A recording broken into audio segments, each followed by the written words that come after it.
Hello everyone, welcome back to the Manic Manor podcast. This is Mitchie. And we're going to jump right in with today's episode. This is regarding the Biological Resource Center and its owner, Stephen Gore.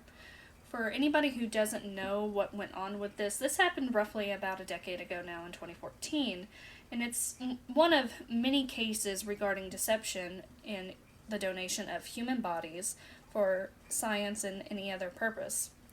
Now, traditionally, when you think of becoming a body donor or an organ donor, or if you just want to help out in any way when it comes to certain illnesses, you think that unless there's a condition that excludes you from being a donor, that these parts of your body are taken and used for science to examine these illnesses, such as Alzheimer's, cancer, just anything. And anything that's left unused will be cremated and sent back to their loved ones or sent back to you if it's your loved one. And this process normally happens within less than 2 months to take out the organ or the body part that they need or the tissue. And the family will be given details on how that donation has helped and the research and such. Now, I live in Tennessee. I'm in the East Tennessee region. And this area is known for what we call the UT Body Farm, or the University of Tennessee Anthropological Research Facility. And that helps to study, various bodies and certain points of decomposition in different scenarios. So body donation to science isn't something new. It's been going on for many, many years. And of course, there's still a stigma and a lot of urban legends that circulate and are derived from fears of malpractice that would happen. But what happens when those fears and the stigmas actually do become warranted? So now we're going to go into the story. This takes place in Phoenix, Arizona, at the Biological Resource Center in 2014, when the FBI raided the body donation facility due to allegations that the company was selling body parts for profit. Now, the Biological Resource Center had ran for roughly about a decade, and they had been specializing in free pickups of deceased loved ones for the families in exchange for their bodies to be used for science and research on certain conditions. Around this time, there was at least 4,000 to 5,000 people who had donated their bodies to this center. The center was known for being a sort of non-transplant human tissue bank, which means they just take these tissues from this person. It's not meant to go into somebody who is living, or they were also known as a body broker. They would take the samples of tissues for these research purposes. In this, the person who would be donating their body, or the next of kin who was donating the body after the person had passed, were to sign certain consent forms in order to be able to donate. Part of these consent forms was that the facility promised that they would treat the bodies of these loved ones, or they would treat your body, with dignity and respect. And they also promised in these forms that they would only take the parts that were needed for research, or the parts that you said you wanted to have taken. The rest of the individual would be cremated, as we mentioned before, and would be sent back along with a tag number and what that donation was used for and how it helped. However, during this time frame, there was a tip that came off that claimed the place was violating these promises, and that is when the raid ensued. Now, during this raid, agents came into what was essentially a house of horrors, something you would see out of like an NC-17 movie or one of those underground horror flicks that you feel morbid for even wanting to look at. Agents reported finding a scene that could only be described as a human chop shop. There were agents that would describe bodies being stacked on top of bodies, one on top of another, on shelves within freezers. There was an agent that said that he saw male genitalia that had been cut off and placed into a cooler. And they had also seen buckets upon buckets containing human heads and various other pieces of the body. as well as a ton of blood, and it was just so grotesque. And this was putting it quite lightly compared to what these people had seen. But out of all of that, probably one of the most disturbing parts that they had come to discover while they were doing the raid, they had found a man's torso. And on this torso, he had been, of course, decapitated, and replacing what was his head was a small female head sewn on like something they said was out of a Frankenstein movie. Some of the agents that worked on this scene were said to have been severely haunted by what they saw, with one apparently even developing PTSD from the sheer horror and grotesqueness. And what was so sad, during this raid they ended up recovering about 10 tons of human remains, with seldom to no identification for the majority of these, because they were completely just butchered and put together like they were nothing.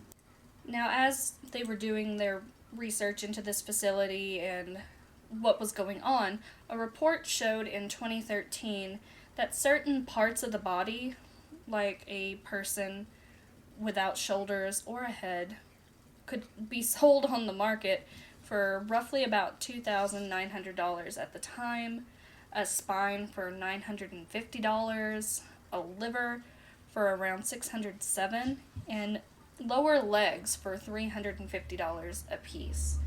And you sit there and you think to yourself, who the absolute fuck would buy these body parts?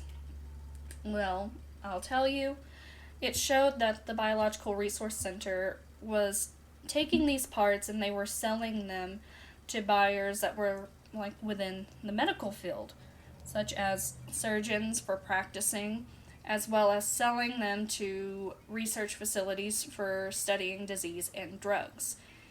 And another one that was known as their client was the Department of Defense. The Department of Defense was listed as a buyer because they would take bodies as cadavers or certain body parts and use them for destructive/detonation testing. Despite this, there were certain individuals that they were able to somehow recover from all of this that had checked off that they did not want their bodies to be used in such a method for, destructive tests, only to be sent there, or parts of them were sent there. Now, there was a case as I was doing my research that showed that there was center employees that were there that were persuading widows of people who were deceased to amend the forms. There was one widow who had come forth and she was talking, saying that she had been so traumatized and she was still grieving over the loss of her husband that she really did not understand what they were talking about and ended up saying okay. So there's a major red flag right there. And, when all of this started to come to light, the Department of Defense allegedly claimed that they were under the impression that these people had given consent to sell their bodies or to donate them for that purpose, but this wasn't what the families had been told. Like, there was a repeating pattern that showed when all of this came to the forefront and the news was made aware that these families truly believed that they were getting their loved ones back in, the ash, the cremated form, and that only a small portion of them, or whatever they had allowed to be taken, was what was used. So they were for a complete loss of words. Looking into it, it looked as if the owner, Stephen Gore, had altered or even forged consent forms, even did it under duress for some people, as we saw with the widow. And at the time that this was going down, there was only, I think about 10 out of 50 states that had laws in place regarding donations and regulations around them when it came to the body. And they weren't really highly enforced. Like, as far back as 2004, there was a federal health advisory panel that had went to the U.S. government, asked them to, apply the same regulations and apply the same laws to body donation as what we had for organ donations. But for some reason, that never ended up coming to fruition. That went on to the back burner. It was in the back seat, and it was just completely forgotten about. So the closest thing that the United States had was a nonprofit business that was called the American Association of Tissue Banks. And they weren't a regulatory force or a power of any kind, so they couldn't enforce anything. The only thing they could do was recommend a set of standards on how human tissue should be used. So it really didn't cover the basis of what all needed to be done. But, after this had come to light, as I've said before, dozens of families, they're naturally upset, they're distraught, they're angry, they're heartbroken. And the local news stations started to interview these families that were coming forth saying, hey, I donated my loved one to this facility. This is not what we were told. This is not what we were promised. So these ashes that they were provided, they were like, we genuinely thought this was my mother, my father, my cousin, my aunt, my uncle, my grandmother, my grandfather. But now I'm looking at this urn and I don't even know if this is my loved one. I don't know who this is. And it was highly upsetting. During all of this, there was also an intern that had come forth as well. She said that she had wrote a thesis detailing what she had also had to go through while working in the facility, and she had alleged that she was told to, suture dismembered legs with oversized needles and twine, and do things also as awful as decapitating an elderly woman's body with something that looked and sounded like a chainsaw from Home Depot. And she also made a point to note that she not once was ever formally trained, nor was she given instructions on how to do anything. So it makes you sit there and you wonder, what exactly was going on behind these closed doors as they were out there advertising to people that they were going to take care of these bodies, they were going to treat them with such care and respect. And then you hear from interns and people who worked there that, yeah, we were chopping up these bodies like they were nothing and we didn't have any kind of training given. And then you realize at the time also that there wasn't really any licensing that was going on, especially in Arizona at this time. And through all of this, it came to light once again between 2012 and 2013 that at least 961 body parts were sold from the Biological Resource Center. Now, a year later in 2015, Gore would end up, quote-unquote, tearfully pleading guilty to conducting an illegal business after all these accusations came forth. And, the FBI had raided and all the proof was in the damn pudding at this point that there was clear misuse of bodies. But he only ended up pleading guilty to conducting an illegal business. His sentencing at that time was a deferred 1-year jail time with 4 years of probation, and he would have to pay $121,000 in restitution to the victims. Also, around this time, in the civil cases, there was about 30 family members who had come forth and filed a lawsuit against Gore, alleging that their loved ones were not treated with respect as they were promised, and that they themselves were being misled by the company into believing that these bodies were being used for good intentions. As a result of all of this led to Arizona passing a law that said body donation companies must have a license to operate in 2017. Whether or not they're actually implementing that, I am not sure of, but it's set an ongoing precedent, I can tell. In 2019, a jury in the Maricopa County Superior Court would end up awarding 10 out of 21 families who were still going on with this a $58 million lawsuit against Gore. However, even though these families got, $58 million, and you're dividing that between the families, and it's not even known if they'll actually get that money, it does very little to ease the suffering of these families.